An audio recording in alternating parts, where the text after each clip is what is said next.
as expected, we all seen what happened. It was a lot of back and forth, a lot of jabbing, a lot of jabs were made. But all in all, I think that Donald Trump absolutely washed her so bad. It's to the point to where it almost looked like she was kind of reading off of a script, off of a teleprompter. And I know he probably didn't want to say it because that's very embarrassing, but this was sad.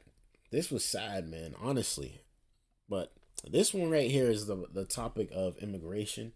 Let's see what they had to say about this in the debate. We're going to turn now to immigration and border security. We know it's an issue that's important to Republicans, Democrats, voters across the board in this country.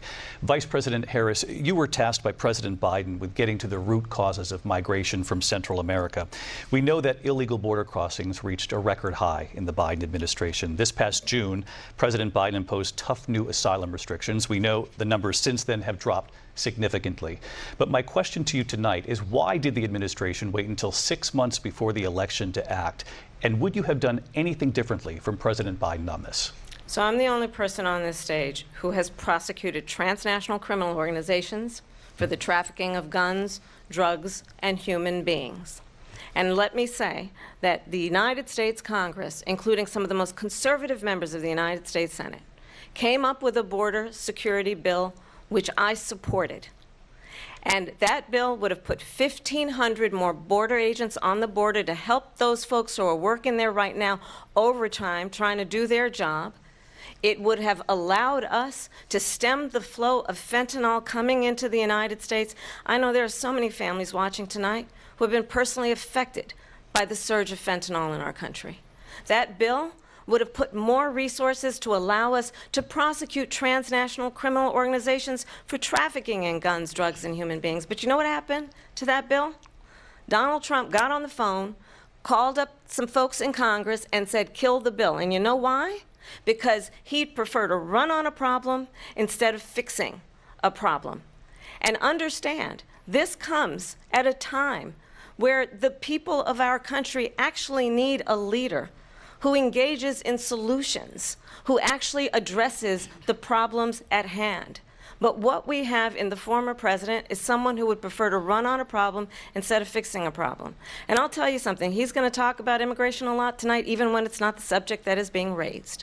And I'm going to actually do something really unusual, and I'm going to invite you to attend one of Donald Trump's rallies, because it's a really interesting thing to watch. You will see during the course of his rallies, he talks about fictional characters like Hannibal Lecter. He will talk about windmills cause cancer. And what you will also notice is that people start leaving his rallies early out of exhaustion and boredom. Can y'all not see that she's like reading off of a teleprompter though, for real? She's literally, I don't know if they have like bullet points for her to like really cue off quick with, but she's literally staring at something and reading it off and then looking away. That's what it's looking like to me. Y'all let me know if I'm seeing things or not. But very interesting the way and the route that she took this thing about immigration.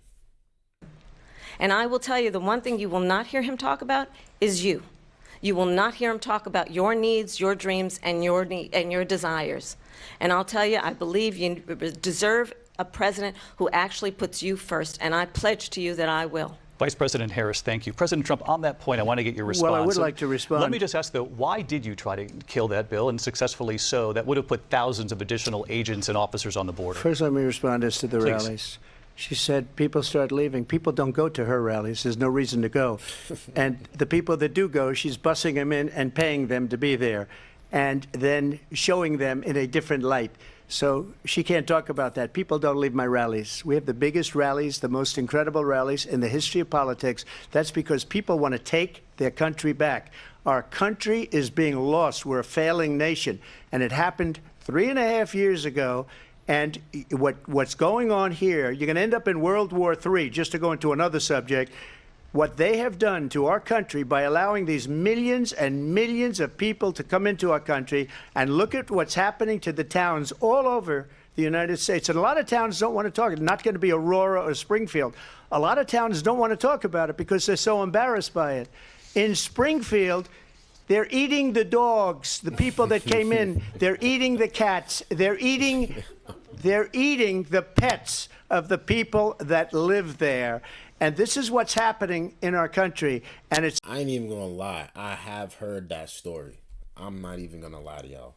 I heard that story.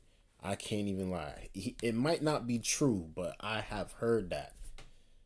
That's crazy, bro. It was on the news. It's a shame. As far as rallies are concerned, as far as the reason they go is they like what I say. They want to bring our country back. They want to make America great again. It's a very simple phrase, make America great again.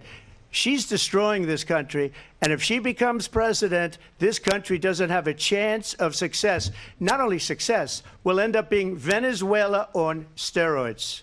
I just want to clarify here. You bring up Springfield, Ohio, and ABC News did reach out to the city manager there. He told us there have been no credible reports of specific claims of pets being harmed, injured, or abused by individuals within the immigrant community. Well, I've seen people on television. Let me just say here, this is the people on television say my dog was taken and used for food. So maybe he said that, and maybe that's a good thing to say for a city manager. I'm not taking this from but television. But the people I'm on television saying their dog was eaten by the people that went there.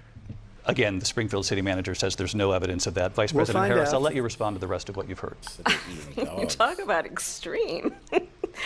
You know, this is, I think, one of the reasons why in this election I actually have the endorsement of 200 Republicans who have formerly worked with President Bush, Mitt Romney, and John McCain, including the endorsement of former Vice President Dick Cheney and Congress member Liz Cheney. And if you want to really know the inside track on who the former president is, if he didn't make it clear already, just ask people who have worked with him. His former chief of staff, a 4-star general, has said he has contempt for the Constitution of the United States. His former national security advisor has said he is dangerous and unfit.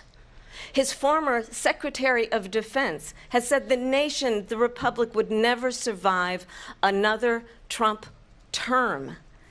And when we listen to this kind of rhetoric, when the issues that affect the American people are not being addressed, I think the choice is clear in this election. President Trump, I'll give you a quick minute to respond here.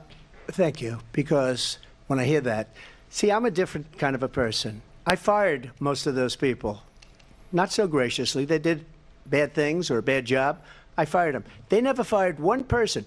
They didn't fire anybody having to do with Afghanistan and the Taliban and the 13 people whose were just killed, viciously and violently killed. And I got to know the parents and the family. They didn't fire. They should have fired all those generals, all those top people, because that was one of the most incompetently handled situations anybody has ever seen.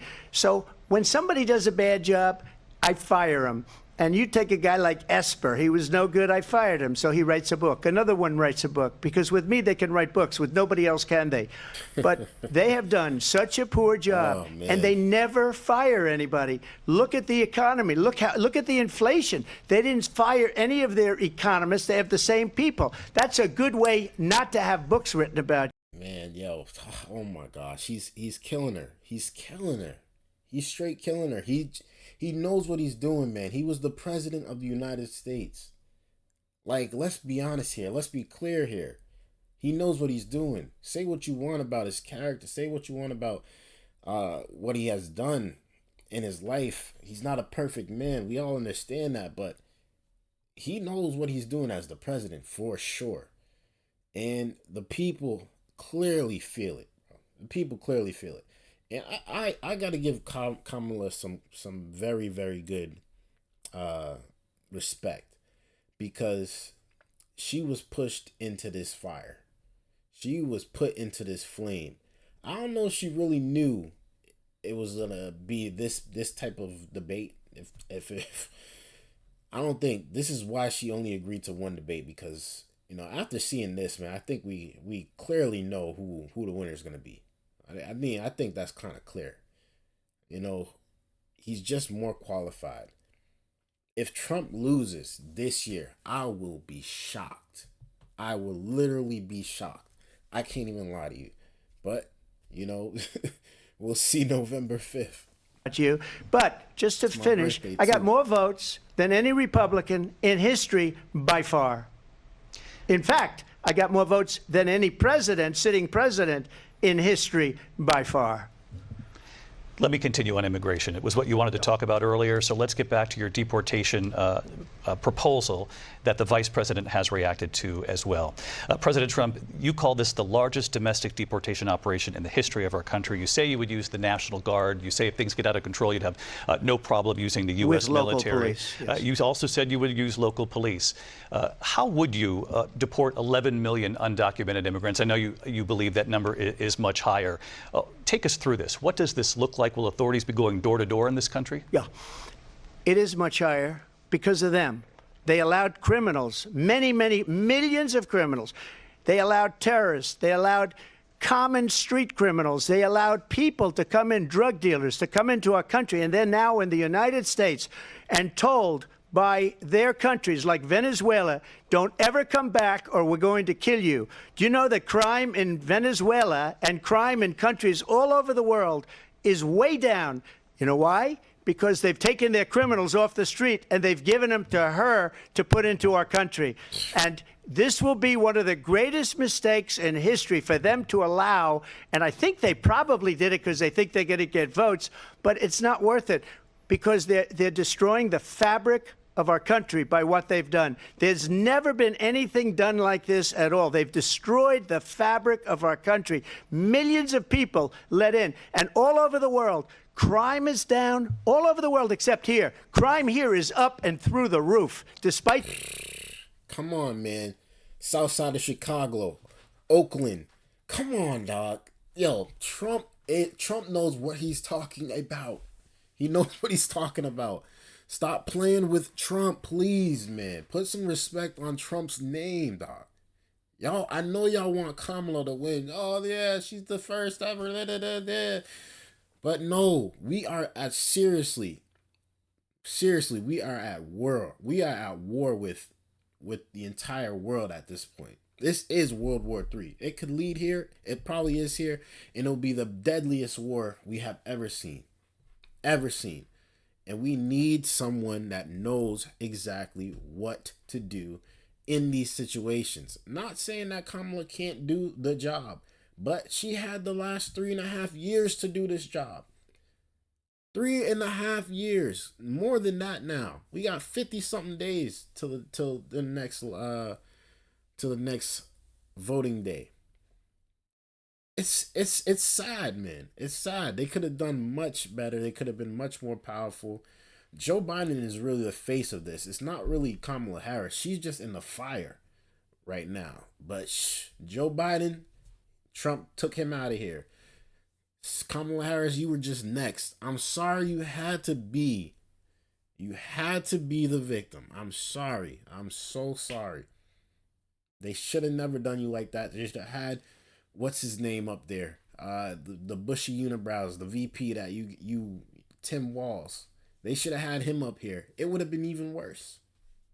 Because he doesn't know what he's talking about. Let's continue. They're fraudulent statements that they made. Crime in this country is through the roof. And we have a new form of crime. It's called migrant crime. And it's happening at levels that nobody thought possible. President Trump, as you know, the FBI says overall violent crime is actually coming down in this country. But Vice Excuse President me, Harris, the FBI they were defrauding statements. They didn't include the worst cities. They didn't include the cities with the worst crime. It was a fraud. Just like their number of 818,000 jobs that they said they created turned out to be a fraud. President Trump, thank you. I'll let you respond, Vice President Harris. Well, I think this is so rich coming from someone who has been prosecuted for national security crimes, economic crimes, election interference, has been found liable for sexual assault, and his next big court appearance is in November at his own criminal sentencing. And let's be clear where each person stands on the issue of what is important about respect for the rule of law and respect for law enforcement. The former vice president called for defunding federal law enforcement, $45 1,000 agents, get this, on the day after he was arraigned on 34 felony counts. So let's talk about what is important in this race. It is important that we move forward, that we turn the page on this same old tired rhetoric and address the needs of the American people, address what we need to do about the housing shortage, which I have a plan for, address what we must do to support our small businesses, address bringing down the price of groceries. But frankly, the American people are exhausted with this same old tired playbook. Vice President Harris, thank you. Excuse me. Every one of those cases was started by them against their political opponent. And I'm winning most of them, and I will win the rest on appeal. And you saw that with the decision that came down just recently from the Supreme Court. I'm winning most of them. But those are cases, it's called weaponization. Never happened in this country. They weaponized the Justice Department. Every one of those cases was involved with the DOJ, from Atlanta and Fani Willis to the Attorney General of New York and the DA in New York. Every one of those cases.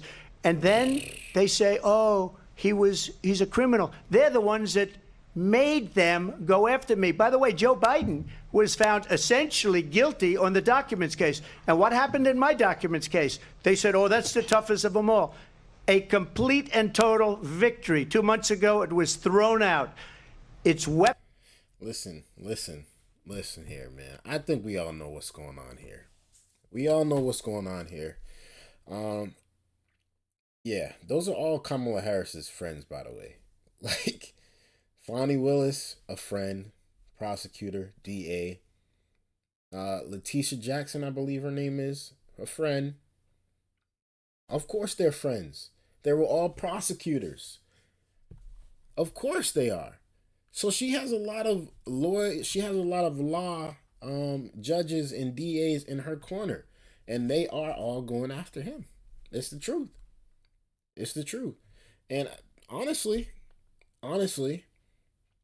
it shouldn't be that way. It does kind of make it unfair. It makes it unfair because now they're calling him a criminal.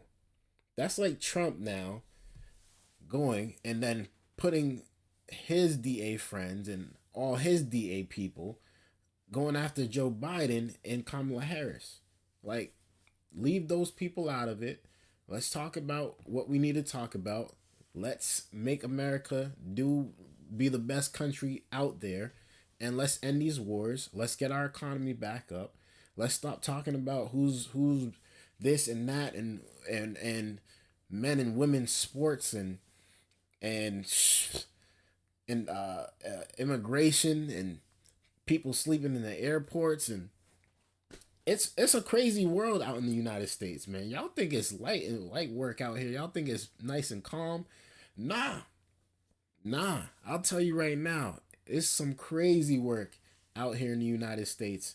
And, you know, from the looks of it, it looks like Donald Trump is going to win this presidential election. If he does not win, I don't know. I don't know anymore. I don't know. I know what the news is saying. I know the news is not going to boast him up, but the world that hopefully the world can see through the media lies, man. Hopefully.